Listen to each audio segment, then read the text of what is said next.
Hi there. Welcome to lesson number 5 of Beginner Guitar 101 for Grownups. In this lesson, I'm going to show you the most effective way to get your guitar in tune. Now, if you already know how to tune your guitar, of course you can just skip over this lesson. But if you don't, this could be a very important lesson. Nobody wants to play a guitar that's out of tune, never mind listen to one. I'm going to divide this lesson into 2 parts. In the first part, we'll go through some of the music theory that you need to know to help you get your guitar in tune and to use a tuner. In the second part, I'll go through a demonstration along with give you some tips on how to tune the guitar. By the way, we're going to be using an electronic tuner for this lesson. I know there are many other ways to tune the guitar, including using a pitchfork and what some people call the 5th fret method. It's basically tuning one string to another by ear. Tuning by ear for a beginner is very difficult. It's hard to hear a difference in pitch unless you're already a musician or have been playing an instrument. I think it's much better to put your energy into using an electronic tuner, learning to tune as quickly as you can, and spend your energy in the beginning on other aspects of playing guitar. It's also a great ear training device because when you try to tune without a tuner, you don't know if it's exactly in tune or not. When you have a tuner and you can see it's in tune, it's basically giving you feedback, which is the fastest way to develop the ability to hear the differences in pitch. So there are many types of electronic tuners. There's floor tuners, there's desk tuners. I prefer to use a clip-on tuner on the acoustic guitar because the acoustic guitar vibrates and that's what it's sensing. It's more stable than the ones that use a microphone and pick up room noise as well. Also, it leaves both of my hands free so I can tune the guitar and just look at the tuner on my headstock. Okay, let's talk a little bit of theory.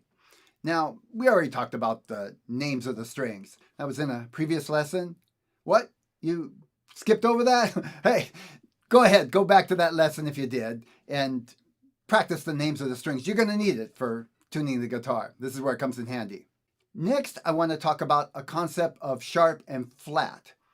Sharp basically means high and flat means low. Now, more specifically with a note, if a note is sharp, that means it's high, and if a note is flat, it means it's low. Another way we use it, if you say, I want to make that note sharper, you're going up in pitch. So with the guitar, that means you're turning the knob and making the string tighter, which goes up in pitch. Flat means going down in pitch.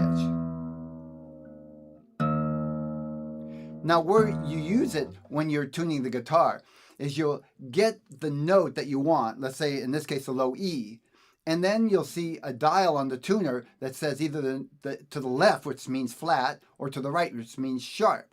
And you want to adjust it until it's right in the middle, neither sharp nor flat. Usually on my tuners that means red on left or right and green in the center. Okay, let's talk about the musical alphabet now. The musical alphabet consists of 7 letters, A, B, C, D, E, F, G, and then you start over. There's no H or I. That's not all the notes there are. There are actually notes in between many of the letters. So between A and B, there's A sharp. It's just a half step above A, and many of the notes have either a sharp or a flat.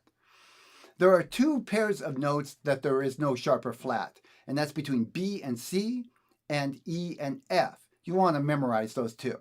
B and C and E and F. So there's no E sharp or F flat. It just goes from E to F, then to F sharp, then to G, and so on. You need to know also that some notes actually have 2 different names. That's an interesting idea. So let's take that A again. You could go A to A sharp, but another way you can look at it is go back from B to B flat. B flat and A sharp are the same note. They sound the same, but they look different, either when you write them out or the actual note itself. We call that enharmonic, by the way. So you need to know that when you look at your tuner, you might see A sharp or you might see B flat. It's the same note. You're aiming for the same thing. So in summary, 3 things. Musical alphabet, 7 letters, A through G. There are notes in between the letters, A sharp, B, C, C sharp, D. And there are 2 sets of notes where there's nothing in between, B to C and E to F. And then finally, there can be 2 names for one note. A sharp and B flat are one and the same. D sharp and E flat are the same note. So with that, let's go ahead and do a demonstration, feel free if you want to either just watch it or try it with me. I'm using my iPad just so you can see the notes clearly, but the same concept works for the clip-on tuner as well as any other electronic tuner.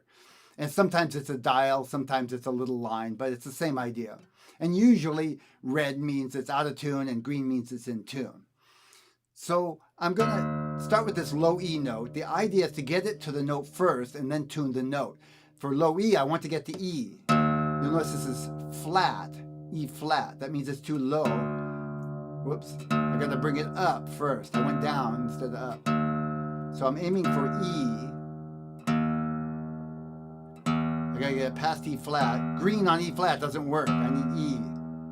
There. Now I'm on E, and you can see it's flat because it's to the left.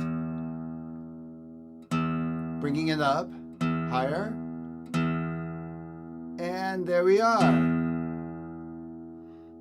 The low E, by the way, is often the hardest to tune. Because the note's low, it's a little more difficult for tuners to read it. But I can tell it's landed on the green enough for me to know that's in tune.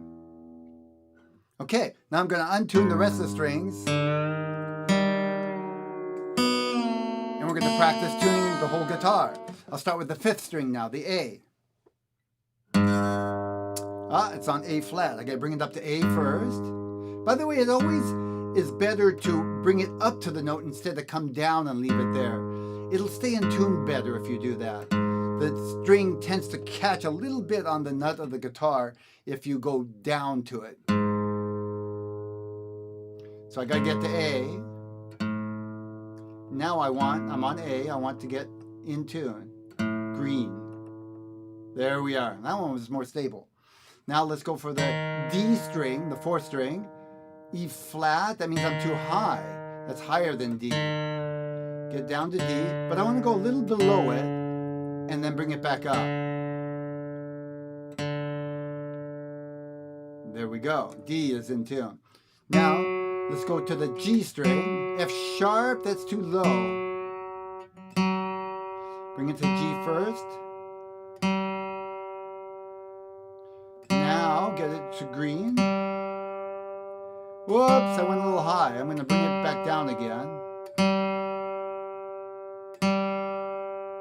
And then bring it up to in tune. Green. Good. B string, 2nd string. A, oh, A, B, that's pretty low. B flat, aiming for A. B, yep. So A, B flat, B. Now, going for green in the middle. Got it. And then finally the high E. I'm too low, E flat. You notice the numbers, that just refers to which E it is. In this case, E4 means high E, E3 means, E2 means the lower E. Most tuners don't have the numbers. Don't need them. Okay, E and, did I miss it? No, got it. Should be in tune. Perfect. Now, normally, especially if the guitar's been out of tune for a little while, I'll have to go through and tune the whole thing again. Just give it a little tweak. Okay, so that's it for tuning the guitar.